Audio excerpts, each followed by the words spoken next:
Everyone, आप लोगों का स्वागत है मेरे एक और वीडियो में। तो जैसा कि बिहार पुलिस का होमवर्क सीरीज में चलाया हूं, उसका सेट नंबर 3 आप सबको ऑलरेडी मिल गया था होमवर्क का, लेकिन आप सबका टेस्ट बाकी था जो कि कल ही होने वाला था, लेकिन कल मैं किसी कारणवश नहीं ले पाया। तो आज आप सबका टेस्ट है, यानी कल के टॉपिक का आज टेस्ट है। संडे को कोई टॉपिक और टेस्ट नहीं होता है, तो मान के चलिए कि आज ही आप टेस्ट दे दिए कल वाला हिस्सा, यानी 28 अक्टूबर का टेस्ट होने जा रहा है सेट नंबर 3, और ये है होमवर्क टेस्ट नंबर 3 जो कि 28/10/2023 के होमवर्क से लिया जाएगा ये टेस्ट। ठीक है, चैनल पे नए हैं तो चैनल को सब्सक्राइब कर लीजिएगा और एक लाइक कर लीजिएगा। ये बिहार पुलिस का टेस्ट है। चलिए पहले क्वेश्चन से शुरुआत करते हैं आज की इस वीडियो की। पहला प्रश्न है, किस विधि द्वारा अमोनियम क्लोराइड तथा साधारण नमक के मिश्रण को अलग किया जा सकता है? आपके ऑप्शन है फर्स्ट नंबर आसवन, दूसरा उद्धारोपातन, तीसरा वाष्पीकरण और चौथा रवाकरण। चलिए अटेम्प्ट कीजिए। 50 MCQ के टेस्ट हैं ये, यानी 50 क्वेश्चन का टेस्ट है। तो पहला का सही आंसर हो जाएगा आपका दूसरा नंबर उद्धारोपातन। दूसरा क्वेश्चन है, मधुमक्खी का डंक कौन सा अम्ल छोड़ता है जिसके कारण दर्द एवं जलन का अनुभव होता है? आपके ऑप्शन है फर्स्ट नंबर मेथेनोइक अम्ल, दूसरा है फार्मिक अम्ल, तीसरा है एसिटिक अम्ल और चौथा है टार्टरिक अम्ल। अटेम्प्ट करेंगे। मधुमक्खी का डंक कौन सा अम्ल छोड़ता है जिसके कारण दर्द एवं जलन का अनुभव होता है? तो 2 का सही आंसर हो जाएगा पहला नंबर मेथेनोइक अम्ल। क्वेश्चन नंबर तीसरा है, लोहे पर जंग लगना या चांदी के आभूषणों पर काली परत का जमना किस अभिक्रिया से होता है? आपके ऑप्शन है फर्स्ट नंबर संवहन, दूसरा है ऑक्सीकरण, तीसरा है अभिकेंद्रण और चौथा है संक्षारण। अटेम्प्ट करेंगे खुद से। क्वेश्चन नंबर 1 से लेकर के 20 तक आपको साइंस का मिलेगा। तो तीसरा का सही आंसर हो जाएगा ऑप्शन नंबर 4 संक्षारण। चौथा है, डायनमो किस ऊर्जा को किस ऊर्जा में बदलता है? आपके ऑप्शन है फर्स्ट नंबर विद्युत ऊर्जा को गतिज ऊर्जा में, दूसरा है गतिज ऊर्जा को विद्युत ऊर्जा में, तीसरा है रासायनिक ऊर्जा को विद्युत ऊर्जा में और चौथा है यांत्रिक ऊर्जा को गतिज ऊर्जा में। अटेम्प्ट करेंगे। डायनमो किस ऊर्जा को किस ऊर्जा में बदलता है ये आपको बताना है।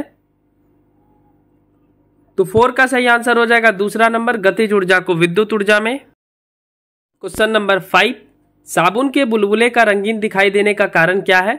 आपके ऑप्शन है फर्स्ट नंबर प्रकाश का परिकिरणन, दूसरा है प्रकाश का अपवर्तन, तीसरा है प्रकाश का परावर्तन और चौथा है प्रकाश का व्यतिकरण। अटेम्प्ट करेंगे। बहुत ही जबरदस्त क्वेश्चन है। तो 5 का सही आंसर हो जाएगा ऑप्शन नंबर 4 प्रकाश का व्यतिकरण। 6 नंबर है, लोहे की सुई पानी की सतह पर किस कारण से तैरती रहती है? आपके ऑप्शन है फर्स्ट नंबर पानी के उत्प्लावन के कारण, दूसरा है पृष्ठ तनाव के कारण, तीसरा है श्यानता के कारण और चौथा है गुरुत्वाकर्षण के कारण। अटेम्प्ट करें। लोहे की सुई पानी की सतह पर किस कारण से तैरती है ये आपको बताना है।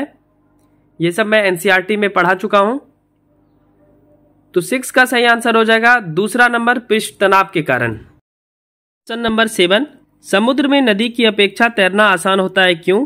आपके ऑप्शन है फर्स्ट नंबर समुद्र जल नमकीन होता है, दूसरा है समुद्र जल गहरा होता है, तीसरा है समुद्री जल भारी होता है और चौथा है समुद्री जल हल्का होता है। अटेम्प्ट करेंगे। समुद्र में नदी की अपेक्षा तैरना आसान होता है क्यों ये आपको बताना है। तो इस प्रश्न का सही आंसर हो जाएगा, यानी 7वां का सही आंसर हो जाएगा पहला नंबर समुद्र जल नमकीन होता है। 8वां, हवाई जहाज से यात्रा करते समय पेन से स्याही निकलने का क्या कारण है? आपके ऑप्शन है फर्स्ट नंबर वायुदाब में वृद्धि के कारण, दूसरा है स्याही के आयतन में वृद्धि के कारण, तीसरा है वायुदाब में कमी के कारण और चौथा है अत्यधिक भार के कारण। अटेम्प्ट करें।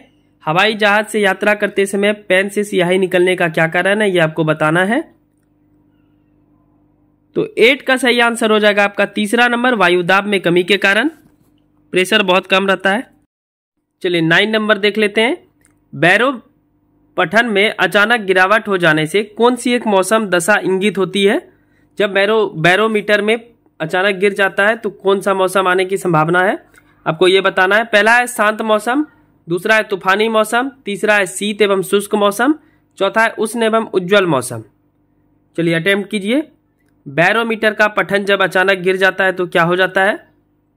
तो 9 का सही आंसर हो जाएगा दूसरा नंबर तूफानी मौसम। 10 नंबर है, ताप बढ़ने के साथ द्रव की श्यानता पर क्या प्रभाव पड़ता है? तो श्यानता एक्चुअल में क्या होता है? गाढ़ापन होता है। ठीक है, आपके ऑप्शन है फर्स्ट नंबर बढ़ती है, दूसरा अपरिवर्तित रहती है, तीसरा है घटती है, चौथा है द्रव की प्रकृति के अनुसार बढ़ या घट सकती है। अटेम्प्ट करें 10 नंबर। ये सारे प्रश्न जो है ये कभी ना कभी एग्जाम में पूछे गए हैं। 10 का सही आंसर हो जाएगा तीसरा नंबर घटती है। चलिए नेक्स्ट देखते हैं 11th नंबर, पाश्चुरीकरण किससे संबंधित है? आपके ऑप्शन है फर्स्ट नंबर दूध के निर्जमीकरण से, दूसरा है दूध के निर्जलीकरण से, तीसरा है दूध के किण्वन से और चौथा है दूध के आसवन से। अटेम्प्ट करेंगे पाश्चुरीकरण किसके से संबंधित है।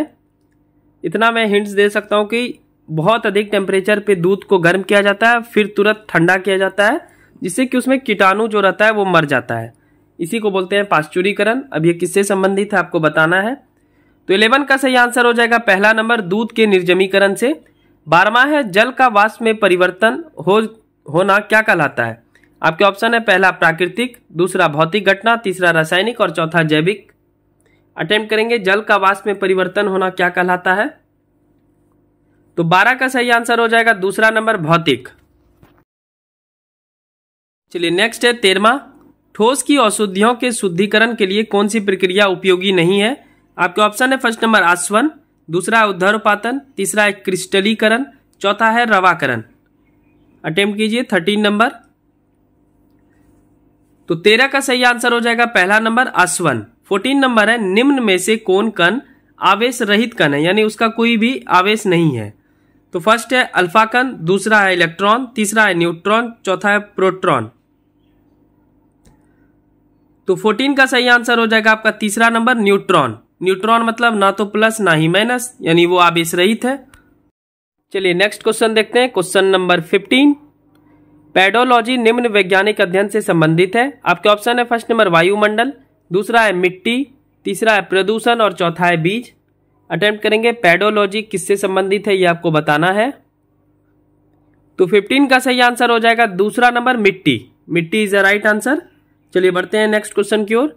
16 है पुस्तक द ओरिजिन ऑफ स्पीसीज किसने लिखी है? आपके ऑप्शन है फर्स्ट नंबर लिनियस, दूसरा है लेमार्क, तीसरा है मेंडेल और चौथा है डार्विन। अटेम्प्ट करें 16 नंबर, पुस्तक द ओरिजिन ऑफ स्पीसीज किसने लिखी है ये आपको बताना है। तो 16 का सही आंसर हो जाएगा ऑप्शन नंबर 4 डार्विन। चलिए 17 नंबर है पृथ्वी पर सबसे पुराना जीव कौन सा है? आपके ऑप्शन है फर्स्ट नंबर नील हरित शैवाल, दूसरा है कवक, तीसरा है अमीबा और चौथा है युगलीना। अटेम्प्ट करेंगे पृथ्वी पर सबसे पुराना जीव कौन सा है ये आपको बताना है। नील हरित शैवाल, कवक, अमीबा या युगलीना। तो 17 का सही आंसर हो जाएगा पहला नंबर नील हरित शैवाल। 18वां प्रश्न है आधुनिक मनुष्य के हाली के पूर्वज कौन है? आपके ऑप्शन है फर्स्ट नंबर जावा मनुष्य, दूसरा है क्रो मैग्नॉन मानुस, तीसरा है नियंडरथल मानुस, चौथा है पेकिंग मानुस। यानी हम सब अपने पूर्वज की बात कर रहे हैं इस क्वेश्चन में। तो 18 का सही आंसर हो जाएगा आपका दूसरा नंबर क्रो मैग्नॉन मानुस। नेक्स्ट क्वेश्चन देखते हैं, क्वेश्चन नंबर 19। जैव विकास को सर्वप्रथम किसने समझाया? आपके ऑप्शन है फर्स्ट नंबर न्यूटन, दूसरा आइंस्टीन, तीसरा चार्ल्स डार्विन, चौथा लेमार्क। अटेम्प्ट करेंगे जैव विकास को सर्वप्रथम किसने समझाया ये आपको बताना है। तो 19 का सही आंसर हो जाएगा ऑप्शन नंबर 4 लेमार्क। 20वां है मैमथ पूर्वज है किसका? आपके ऑप्शन है फर्स्ट नंबर हाथी का, दूसरा घोड़े का, तीसरा कुत्ते का और चौथा ऊंट का। मैमथ पूर्वज है किसका? तो 20 का सही आंसर हो जाएगा पहला नंबर हाथी का। हाथी का है ये पूर्वज। क्वेश्चन नंबर 21वां भारत के संविधान की चौथी अनुसूची किससे संबंधित है? आपके ऑप्शन है फर्स्ट नंबर राज्यसभा में स्थान के आवंटन को, दूसरा है राजनीतिक दल बदल को, तीसरा है पंचायत व्यवस्था और चौथा है भाषाएं। आपको अनुसूची दिया गया था होमवर्क में, उसी से क्वेश्चन लिया गया है।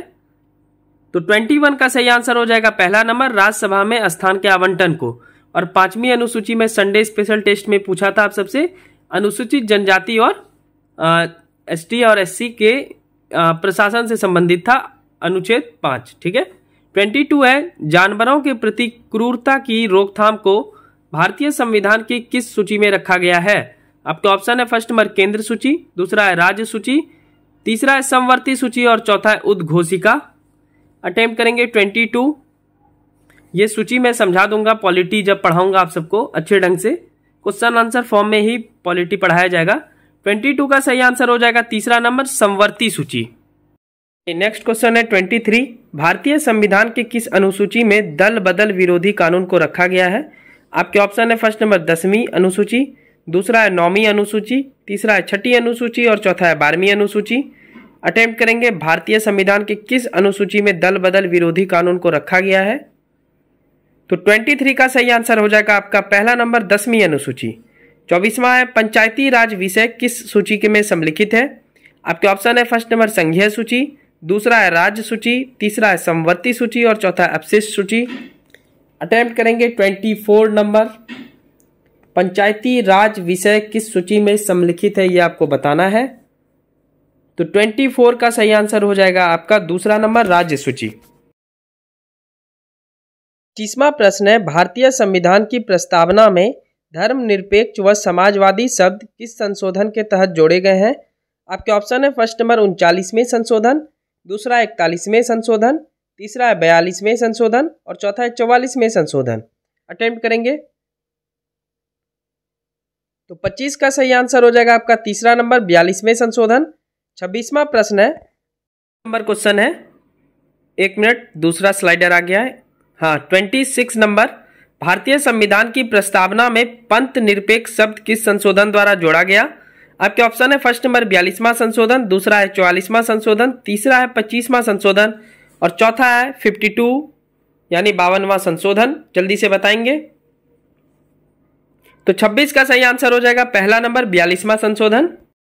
चलिए 27वां प्रश्न देखते हैं हम सब। भारतीय संविधान का कौन सा भाग संविधान की आत्मा कहलाता है? आपके ऑप्शन है फर्स्ट नंबर मूल अधिकार, दूसरा है राज्य के नीति निर्देशक तत्व, तीसरा है उद्देशिका और चौथा है संवैधानिक उपचारों का अधिकार। अटेम्प्ट करेंगे भारतीय संविधान का कौन सा भाग संविधान की आत्मा कहलाता है ये आपको बताना है। तो 27 का सही आंसर हो जाएगा आपका तीसरा नंबर उद्देशिका। 28 है संविधान को एक पवित्र दस्तावेज किसने कहा? आपके ऑप्शन है फर्स्ट नंबर VR अम्बेडकर, दूसरा है महात्मा गांधी, तीसरा है दीनदयाल उपाध्याय और चौथा है मोहम्मद अली जिन्ना। अटेम्प्ट करेंगे संविधान को एक पवित्र दस्तावेज किसने कहा है? तो इस प्रश्न का सही आंसर हो जाएगा 28 का पहला नंबर BR अम्बेडकर। चलिए 29 नंबर देखते हैं। यहां से आपको जो ज्योग्राफी में नदी का टॉपिक मिला था उससे प्रश्न रहेंगे। तो 29 नंबर है कौन सी नदी रिफ्ट घाटी यानी ब्रष्ण द्रोणी से होकर बहती है? आपके ऑप्शन है फर्स्ट नंबर नर्मदा, दूसरा है ब्रह्मपुत्र, तीसरा है माही और चौथा है कृष्णा। रिफ्ट वैली का मतलब यह होता है कि दो पहाड़ के बीच में नदी बहती है, आपको यह बताना है। तो 29 का सही आंसर हो जाएगा आपका पहला नंबर नर्मदा। 30 नंबर क्वेश्चन है त्रिवेणी नहर में किस नदी से पानी आता है? आपका ऑप्शन है फर्स्ट नंबर सोन, दूसरा है मयूर राक्षी, तीसरा है कोसी और चौथा है मंदाकिनी। अटेम्प्ट करें 30 नंबर, बहुत ही अच्छा क्वेश्चन है, BPSC में पूछा था 69 में। तो 30 का आंसर हो जाएगा आपका तीसरा number Kosi. Kosi is the right answer. Next question है 31 नंबर, निम्नलिखित नदियों में से कौन एक यमुना की सहायक नदी नहीं है? आपके ऑप्शन है फर्स्ट नंबर बेतवा, दूसरा है चंबल, तीसरा है केन और चौथा है रामगंगा। अटेम्प्ट करेंगे 31 नंबर क्वेश्चन। तो 31 का सही आंसर हो जाएगा ऑप्शन नंबर 4 रामगंगा। 32 है निम्न में से कौन सी एक नदी डेल्टा का निर्माण नहीं करती है? आपके ऑप्शन है फर्स्ट नंबर महानदी, दूसरा है गोदावरी, तीसरा है नर्मदा और चौथा है कावेरी। अटेम्प्ट करेंगे कौन सा नदी डेल्टा का निर्माण नहीं करती है? वही नदी डेल्टा का निर्माण नहीं करेगी जो पहाड़ में बहेगी। ठीक है, तो 32 का सही आंसर हो जाएगा आपका तीसरा number Narmada. Narmada is the right answer. Next है 33वां प्रश्न, निम्नलिखित में से कौन भूमि बंधित नदी है? आपके ऑप्शन है फर्स्ट नंबर ताप्ती, दूसरा है कृष्णा, तीसरा है लूनी और चौथा है यमुना। अटेम्प्ट करेंगे 33वां प्रश्न, निम्नलिखित में कौन भूमि बंधित नदी है? तो इस प्रश्न का सही आंसर हो जाएगा 33 का तीसरा नंबर लूनी। 34वां प्रश्न है सोन नर्मदा तथा महानदी कहां से निकलती है? आपके ऑप्शन है फर्स्ट नंबर अमरकंटक, दूसरा पलामू पहाड़, तीसरा पूर्वी घाट और चौथा अरावली। अटेम्प्ट कीजिए सोन नर्मदा तथा महानदी कहां से निकलती है? तो 34 का सही आंसर हो जाएगा आपका पहला number Amarkantak. Amarkantak is the right answer. चलिए 35वां प्रश्न देखते हैं हम सब। ब्रह्मपुत्र नदी तिब्बत में किस नाम से जानी जाती है? आपके ऑप्शन है फर्स्ट नंबर पद्मा, दूसरा चकमुडुग, तीसरा हिमजुग, चौथा सांगपो। अटेम्प्ट करेंगे ब्रह्मपुत्र नदी को तिब्बत में क्या बोलते हैं ये आपको बताना है। तो 35 का आंसर हो जाएगा चौथा नंबर सांगपो। 36 यहां से इकोनॉमिक्स के प्रश्न है। एशिया अपसंरचना निवेश बैंक का मुख्यालय कहां है? आपके ऑप्शन है फर्स्ट नंबर वियना ऑस्ट्रिया, दूसरा बीजिंग चीन, तीसरा पेरिस फ्रांस और चौथा वाशिंगटन अमेरिका। जल्दी से बताएंगे एशिया अवसंरचना निवेश बैंक का मुख्यालय कहाँ है? तो 36 का सही आंसर हो जाएगा आपका दूसरा नंबर बीजिंग चीन। ठीक है, ये सब मैं एनसीईआरटी इकोनॉमिक्स में पढ़ा चुका हूं, आप जाकर जरूर देखें। नेक्स्ट क्वेश्चन 37वां, ओपेक का मुख्यालय कहाँ है? आपके ऑप्शन है फर्स्ट नंबर वियना ऑस्ट्रिया, दूसरा है पेरिस फ्रांस, तीसरा है बीजिंग चीन, चौथा है जिनेवा स्विट्जरलैंड। अटेम्प्ट करेंगे ओपेक का मुख्यालय कहाँ है ये आपको बताना है। तो 37 का सही आंसर हो जाएगा आपका पहला नंबर वियना ऑस्ट्रिया। चलिए 38 नंबर देखते हैं। ग्लोबल करप्शन रिपोर्ट कौन सी संस्था जारी करती है? आपके ऑप्शन है फर्स्ट नंबर ओपेक, दूसरा है यूएनओ, तीसरा है ट्रांसपेरेंसी इंटरनेशनल, चौथा है एफएटीएफ यानी financial action task force. Attempt करेंगे 38। तो 38 का सही आंसर हो जाएगा option number third transparency international. 39वां प्रश्न है एसडीजी इंडिया इंडेक्स कौन सी संस्था जारी करती है? आपके ऑप्शन है फर्स्ट नंबर आरबीआई, दूसरा नीति आयोग, तीसरा योजना आयोग, चौथा नाबार्ड। अटेम्प्ट करेंगे। बहुत ही अच्छा क्वेश्चन है, एसडीजी इंडिया इंडेक्स कौन सी संस्था जारी करती है? तो 39 का सही आंसर हो जाएगा दूसरा नंबर नीति आयोग। 40वां यूनेस्को का मुख्यालय कहाँ है? आपके ऑप्शन है फर्स्ट नंबर पेरिस फ्रांस, दूसरा है न्यूयॉर्क अमेरिका, तीसरा है वियना ऑस्ट्रिया और चौथा है दिल्ली भारत। अटेम्प्ट करें, यूनेस्को का मुख्यालय कहाँ है ये आपको बताना है। तो 40 का सही आंसर हो जाएगा पहला नंबर पेरिस फ्रांस। इन सब के बारे में अगर आपको डिटेल में जानकारी चाहिए तो एनसीईआरटी आधारित इकोनॉमिक्स का प्लेलिस्ट जाइए, वहां पे 5 वीडियो पड़ा हुआ है, आप देखते जाएं। कल से इसमें भी वीडियो आने लगेगा इकोनॉमिक्स और साइंस का एनसीईआरटी।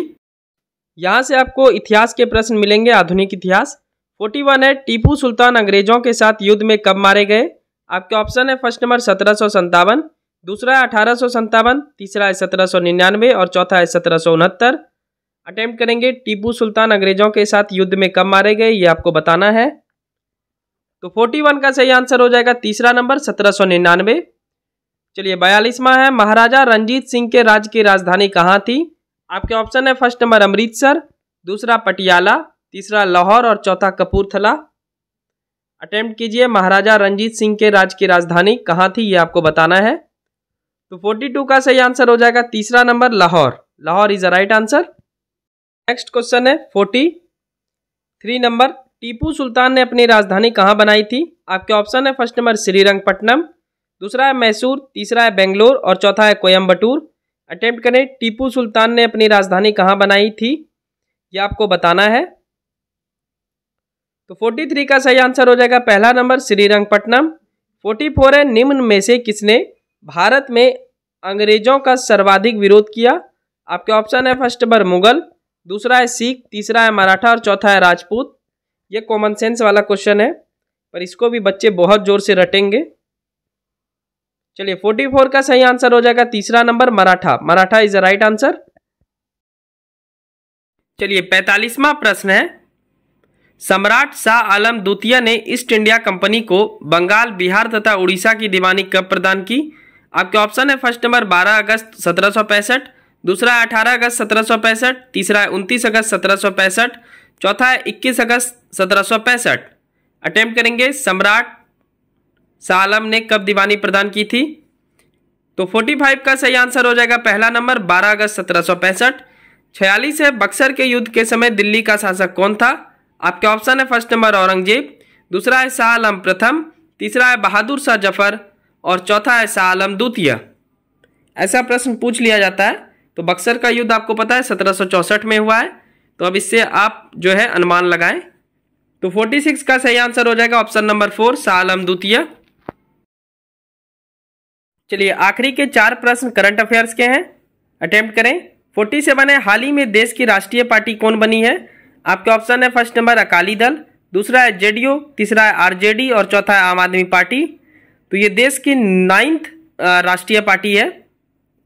अटेम्प्ट करें। 47 का सही आंसर हो जाएगा आपका ऑप्शन नंबर 4 आम आदमी पार्टी। 48 है अमृत भारत योजना किससे संबंधित है? आपका ऑप्शन है फर्स्ट नंबर रेलवे स्टेशनों के नवीकरण से, दूसरा है बस स्टैंड के नवीकरण से, तीसरा है वायुयान के नवीकरण से और चौथा है इनमें से सभी। अमृत भारत योजना किससे संबंधित है ये आपको बताना है। तो इस प्रश्न का सही आंसर हो जाएगा आपका 48 का पहला नंबर, रेलवे स्टेशनों के नवीकरण से। ठीक है, चलिए आखिरी क्वेश्चन 49 नंबर क्वेश्चन। एक दिवसीय अंतर्राष्ट्रीय क्रिकेट मैच में सबसे तेज गति से दोहरा शतक बनाने वाले खिलाड़ी कौन है? आपके ऑप्शन है फर्स्ट नंबर शुभमन गिल, दूसरा रोहित शर्मा, तीसरा ईशान किशन और चौथा वीरेंद्र सहवाग। अटेम्प्ट करेंगे 49 नंबर। तो 49 का सही आंसर हो जाएगा तीसरा नंबर ईशान किशन। 50वां फीफा विश्व कप 2022 किसके द्वारा जीता गया था? आपके ऑप्शन है फर्स्ट नंबर कतर, दूसरा सऊदी अरब, तीसरा ब्राजील और चौथा अर्जेंटीना। तो 50 का सही आंसर हो जाएगा आपका ऑप्शन नंबर 4 अर्जेंटीना। तो ये था होमवर्क टेस्ट नंबर 3। ये टेस्ट 28 अक्टूबर को जो आपको होमवर्क मिला था सुबह 6 बजे, तो उसी का टेस्ट है ये। यानी हम सब मंडे से लेकर के सैटरडे तक बिहार पुलिस के लिए, जिसकी पोस्ट है 21,391, ठीक है, बिहार सिपाही भर्ती 2023, जिसका परीक्षा 2 दिसंबर से शुरू होने वाला है। तो डेली हम सबको सुबह 6 बजे होमवर्क लेना है और रात को उसी होमवर्क का टेस्ट देना है। ये इसलिए मैं कर रहा हूँ ताकि आपका टॉपिक भी कंप्लीट होता जाए और प्लस आप टेस्ट से ये भी देख लें कि कितना आपको याद है। समझ में आ रहा है? तो टेस्ट भी रात को 9 बजे हो जाएगा और सुबह आपको होमवर्क भी मिल जाएगा। इससे आपका टॉपिक भी क्लियर हो जाएगा और आप टेस्ट भी दे देंगे। तो इतना आपको डेली करना है अगले 35 दिन तक। तो चलिए जल्दी मिलते हैं नेक्स्ट वीडियो में। ये वाला सीरीज पसंद है, ये इनिशिएटिव पसंद है तो हमारे चैनल को सब्सक्राइब कर लेंगे और एक लाइक कर लेंगे। ठीक है, जल्दी मिलते हैं। और कल मंडे है तो सुबह आपको 6 बजे होमवर्क मिल जाएगा मंडे का। ये सिर्फ वही फॉलो करेंगे जो बिहार पुलिस का फॉर्म भरे हैं, यानी बिहार पुलिस का जो 21,391 पोस्ट के लिए एग्जाम देंगे, ये सिर्फ उनके लिए क्वेश्चन तैयार किया गया है। मेरे चैनल पे कोई भी झूठ बात नहीं बोला जाएगा।